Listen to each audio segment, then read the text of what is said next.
Hi everybody, how's it going? In this tutorial, I will explain the representation of data tables in Pandas. These data tables are called as data frames in Pandas.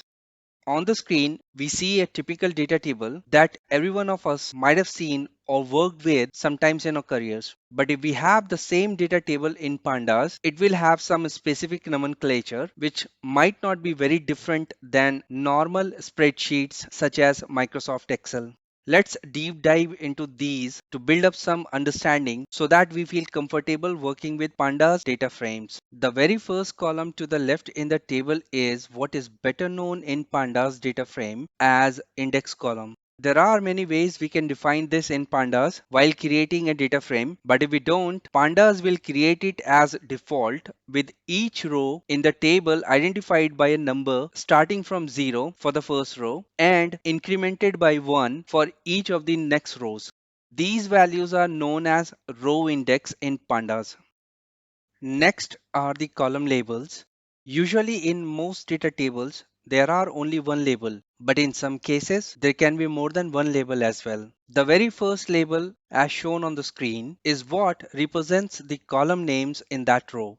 The kind of arrangement is known as grouping names, by which the label 2 columns are grouped, which we can observe on the screen. So this means that the group person contains the data for the columns first name, last name, age and gender, while second group identified by label 1 column location contains the data from the columns country, state, city and postal code.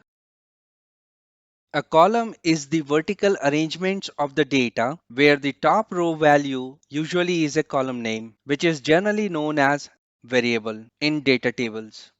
So in case of column variable state, the values are in subsequent rows, which are state names from the respective countries in the variable country, which is a column at the left side of the variable state.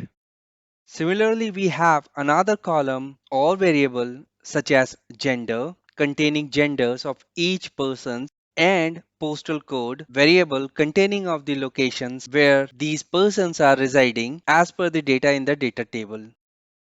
Then we have arrangements of data row-wise, which usually are termed as observations or records.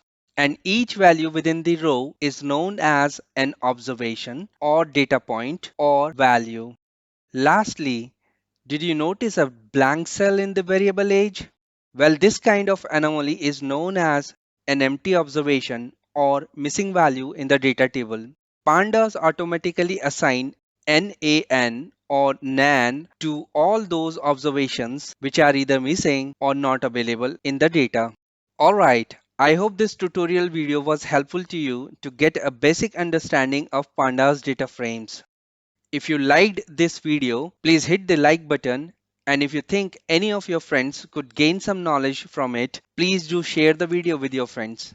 One last thing, if you would like to support me, there are many ways that you could do, but the easiest will be to hit the subscribe button and also hit the bell icon next to it to receive early notifications of my future video tutorial releases. Thanks very much for your supports. See you in the next tutorial and happy learning.